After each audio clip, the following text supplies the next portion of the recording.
Welcome back to my channel. I hope you all are doing good. So in this video, I'm gonna talk about some tips and tricks to study better, like the apps you can use or the techniques you can incorporate in your studies to study effectively and score in your examinations. Let's start.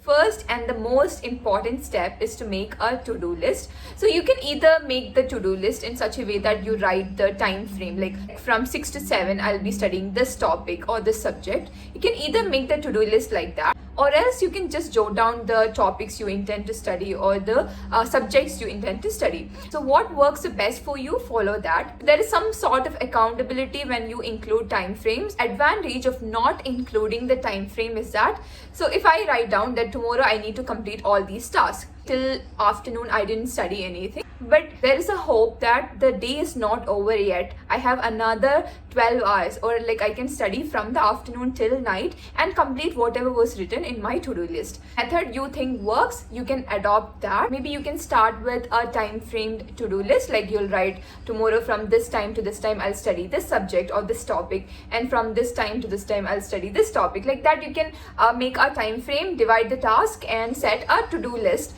and follow that. Try to follow that as much as possible, and the next day you make the to-do list without the time frame. Follow that for the day and see which one helped you study effectively. Now the second tip is to know your graph. Some students can study better in the morning, some students can study better in the afternoon, some students can study better in the evening time or at night. Divide the day into certain segments like early morning, afternoon, evening, night, and like late night. So now assess when you are productive. Like I am not very productive in the early morning, so my productivity is less in the early morning. But in the morning I can be okay, medium level of productivity, and afternoon I'm like more productive in the afternoon. So at afternoon my productive level is high. But in the evening, like afternoon to evening time, my productivity level is usually low. At night, I'm very productive. This is my energy levels at different times of the day. That means like I can assess my productivity. If you're planning to make a to-do list with the time frames, keep your energy levels in mind and then divide the task according to it. When your productivity level or when your energy level is low, you can opt for subjects like mathematics, physics, etc. Those are like interesting subjects, right? You can include mostly the non-theory subjects in these time frames when your productivity level is low, and when you are at peak productivity level, then go for subjects that have a lot of theory, like maybe chemistry and biology, or like subjects like computer networks, OS and all. And you have like medium productivity, you can go for computer language, like learning a new language or coding, because you need a certain interest to start coding, and once you get into the flow you will love it. But to start you need a certain energy level, so that is why I'm saying like when you are at the medium level of productivity, you can go for learning a new language or coding. The next important thing is to use a timer. So for timer you can use apps like Focus Plan or Forest. These are like very popular apps. I tried to use Forest but I didn't like it that much. I always use Focus Plan. I've been using this app for like the past 5 to 6 years and I really love it. Depending on what you're planning to study, you can set a long duration timer or you can go for Pomodoro timer. Personally, what works the best for me is that if I intend to study a large topic, I need to finish the computer networks module 1. Okay, I need to revise the module 1, the entire module 1 of computer networks. In that case, I'll go for a 2-hour or 3-hour timer because I need to finish the whole thing in one go. That is my goal. But when I'm studying single topics, like I need to study this thing in this module, in that case, I'll use the Pomodoro timer with focus time of 20 to 40 minutes range and a break time of maybe 5 minutes or 10 minutes depending on how hard the topic is. While choosing the timer, like if you need to go for a long duration timer or a short duration timer with proper breaks, it be depending on what you need to study. The most important thing to do before all these things is to set up the environment, like your study table, keep it neat and tidy. You keep a water bottle and then you download all the files like the PDF, the syllabus sheet, the textbooks you need to refer. So keep everything ready before you start so that you don't waste any time in between. Once the timer starts, you don't have to get up from your chair and go somewhere and then take the notebook or take the textbook and come back and sit. You'll get distracted and then you might not be able to complete what what you want to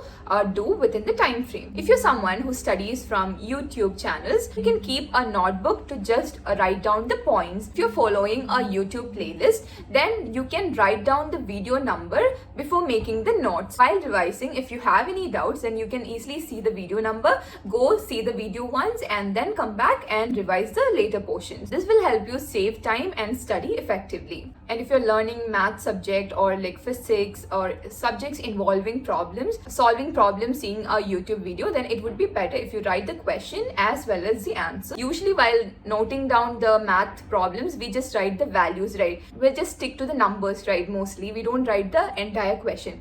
But sometimes, and especially in engineering, the wordings carry a lot of importance. If you're copying down the problems from a YouTube channel, if possible, you can try to note down the entire question and then start solving. Have a small notebook or a notepad for every subject. In engineering, mathematics, there are a lot of formulas you need to study, especially in probability, differential equation, calculus. While you come across an equation or a formula, just write it down. Module 1, this topic, this is the equation name, and then you write the equation. You can use colors and boxes and all to highlight the equations.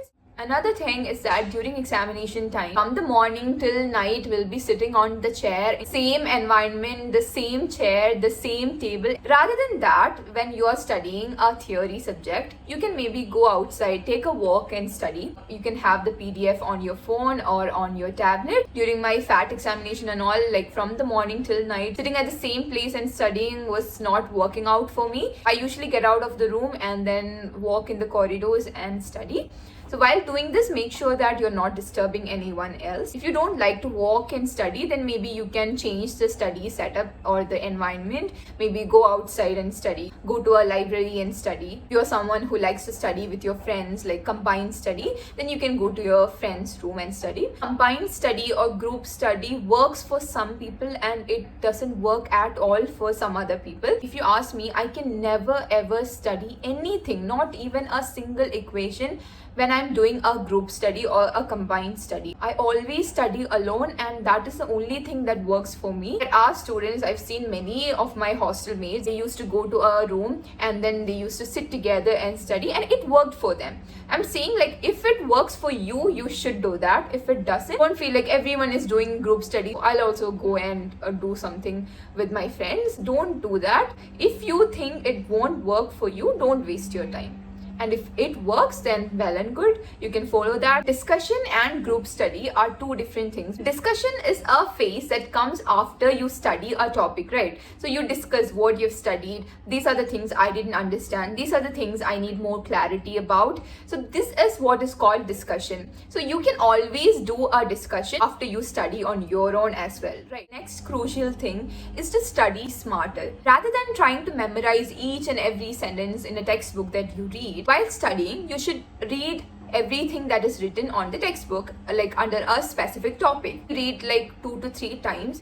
And after reading 2 to 3 times, you should know what are the sentences that I need to memorize. These things I do not need to look into later. If you are not able to find that distinction, then that means you have not understood the topic. Because if you understood the topic, you will definitely be able to distinguish between what is needed and what is not. Make sure that you highlight the points you need to keep in mind, or else you can note it down as well. Personally, I used to study better when I am sitting and studying in a study room or a reading room rather than in my room. Because when you see other students studying now, you'll feel that guilt. Everyone around is studying and I'm not studying, and then you'll push yourself to study more. This is for students like me who gets distracted easily. But if you are like very, willpowered and very focused, then you can very well study in your room. When there is a reward involved in a process, we all love doing it. If you created a to-do list and you completed everything in that to-do list, then you should reward yourself, like maybe buy a chocolate or maybe go to the night mess and eat something. Like when you're studying, in your mind, you will be thinking about this reward. You can set this on a daily basis, or when it comes to your examination, if you score well, maybe you can gift yourself something. And the final thing is to believe in yourself. Just believe that yes, I can do this. I can complete my to-do list on time. I can score well in my examination. I can easily learn this topic. I'm not able to solve this problem right now, but I'll definitely keep on trying. If you're someone who's not very self-confident, then you can talk to your parents or like siblings or cousins or even friends, and maybe try to get some positive influence from them and try to concentrate more. And those were some tips and tricks from my side to help you study better. Hope you found them useful. Thank you so much for watching my videos. Bye bye. See you soon.